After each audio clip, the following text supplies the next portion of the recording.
Party ఏర్పడి సరిగ్గా 10 ఏళ్లు పూర్తి చేసుకుని 11వ ఏటలోకి అడుగు పెడుతున్న సందర్భంగా మార్చి నెల 14న పిఠాపురంలో కనీ విని ఎరుగని రేంజ్లో గ్రాండ్గా ఆవిర్భావ దినోత్సవ వేడుకలు జరగబోతోంది. ఇందుకు సంబంధించినటువంటి ఏర్పాట్లు పెద్ద ఎత్తున జరుగుతోంది. జనసేన పార్టీ పీఏసీసీ చైర్మన్ నాదెండ్ల మనోహర్ ప్రతి జిల్లాకు వెళ్లి కార్యకర్తలని, పార్టీ నాయకులని ఆవిర్భావ దినోత్సవాలకి పెద్ద ఎత్తున హాజరు కావాలని పిలుపునిస్తున్నారు. ఇది వరకు జరిగిన ఆవిర్భావ దినోత్సవ వేడుకలు వేరు, ఈసారి జరగబోతున్న వేడుకలు వేరు. ఇంతకుముందు పవన్ కళ్యాణ్ కేవలం ఒక పార్టీ అధ్యక్షుడిగా మాత్రమే ఆవిర్భావ దినోత్సవ సభలు నిర్వహించేవారు. ఇప్పుడు ఆంధ్రప్రదేశ్కి ఉప ముఖ్యమంత్రి హోదాలో నిర్వహించబోతున్నారు.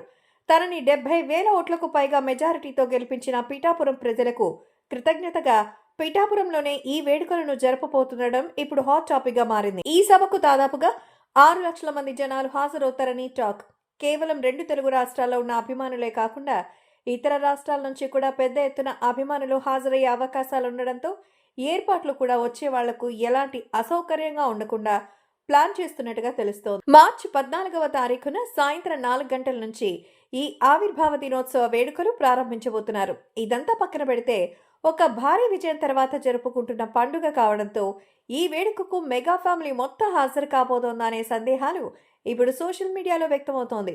చిరంజీవి, నాగబాబు, రామ్ చరణ్, వరుణ్ తేజ్, సాయి ధరమ్ తేజ్ వంటి వారితో పాటు అల్లు అర్జున్, అల్లు అరవింద్ వారు కూడా రాబోతున్నట్టుగా టాక్. ఒకవేళ అల్లు అర్జున్, అల్లు అరవింద్ ఈ వేడుకలో పాల్గొంటే అభిమానుల ఆనందానికి హద్దులే ఉండవు అనడంలో ఎలాంటి అతిశయోక్తి లేదు. ఎందుకంటే చాలా కాలం నుండి మీడియాలో మెగా, అల్లు కుటుంబం మధ్య వివాదాలు ఉన్నాయని వార్తలు వినిపిస్తున్నాయి. మా మధ్య ఎలాంటి విభేదాలు లేవు, మేమంతా ఒక్కటే అని చాటి చెప్పేందుకే అల్లు ఫ్యామిలీ ఈ ఈవెంట్ కి హాజరు కాబోతున్నట్టుగా సమాచారం. అంతేకాదు అల్లు అర్జున్ కి అత్యంత ఆప్తుడై బన్నీ వాసు మార్చి 14న జరగబోయే ఆవిర్భావ దినోత్సవ వేడుకలకు సోషల్ మీడియా మేనేజర్ గా వ్యవహరిస్తున్న సంగతి తెలిసిందే. రీసెంట్ గా ఆయన పాలకొల్లుకి సంబంధించిన అనేక మందిని జనసేన పార్టీలో నాదెండ్ల మనోహర్ సమక్షంలో చేర్పించారు.